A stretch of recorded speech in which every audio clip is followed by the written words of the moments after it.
இது வேதாந்தா தான். எங்கள் ஊர்லேருந்து எனக்கு ஃபோனு. சரிப்பா, நீங்கள் வரலன்னா அவள் தான் நம்ம ஊரே நாசமாக போயிடும். ஒரு டேங்கர் லாரி தண்ணி என்ன 25,000 வாங்குறான். அதனால் எல்லோரும் நிலத்தடி நீரை திருட ஆரம்பிச்சிட்டாங்க பெரியப்பா. நீங்கள் கண்டிப்பாக வரணும் பெரியப்பா ஊருக்கு அப்படின்னாங்க. சரின்னு நான் போனால் அன்னைக்கு தேதி தான் குறை தீர்ப்பு நாள். கலெக்டர் வெங்கடேஷ் அப்படின்னு சொல்லி தூத்துக்குடி கலெக்டர். அவர்கிட்ட போய் நீங்கள் என்ன பர்மிஷன் கொடுத்தீங்களா, நிலத்தடி நீர் திருட பர்மிஷன் கொடுத்துருக்கீங்களா, அது மாதிரி நடவடிக்கை எடுங்கன்னு சொல்லி பெட்டிஷன் கொடுத்தேன். என் நம்பர் டோக்கன் நம்பர் 11. 4 அது நடக்கும்போது பெரிய தகராறு ஆகி போச்சாங்க. அப்புறம் அவரே ஓடி போயிட்டார் கலெக்டர். நானும் வெளியே வந்து தகராறு பண்ணேன். அதுக்கப்புறம் உண்ணாவிரதம் இருக்க போகிறேன், நிலத்தடி நீர் பாதுகாப்பு உண்ணாவிரதம்னு சொல்லி எஸ்பிக்கு லெட்டர் போட்டேன். தூத்துக்குடி எஸ்பி லெட்டர் போட்டுட்டு கரெக்டாக வந்து உட்காந்துருந்தேன். உடனே அங்கேருந்து ஏர்லைன் இன்ஸ்பெக்டர் வந்தாங்க, குண்டா ஒரு அம்மா.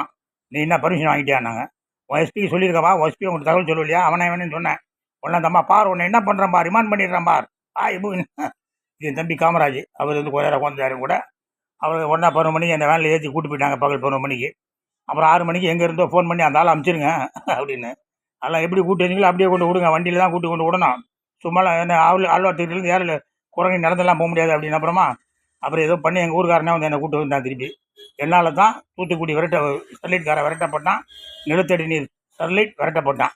அவனெல்லாம் குண்டத்தடுப்பு போடணும். நீர் அவ்வளோ முக்கியமானது உலகத்துக்கு.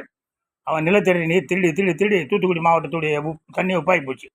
அதனால் என் பங்குக்கு நான் போராட்டத்தை பண்ணியிருக்கேன், இன்னும் பண்ணுவேன். ஜெயஹிந்த்.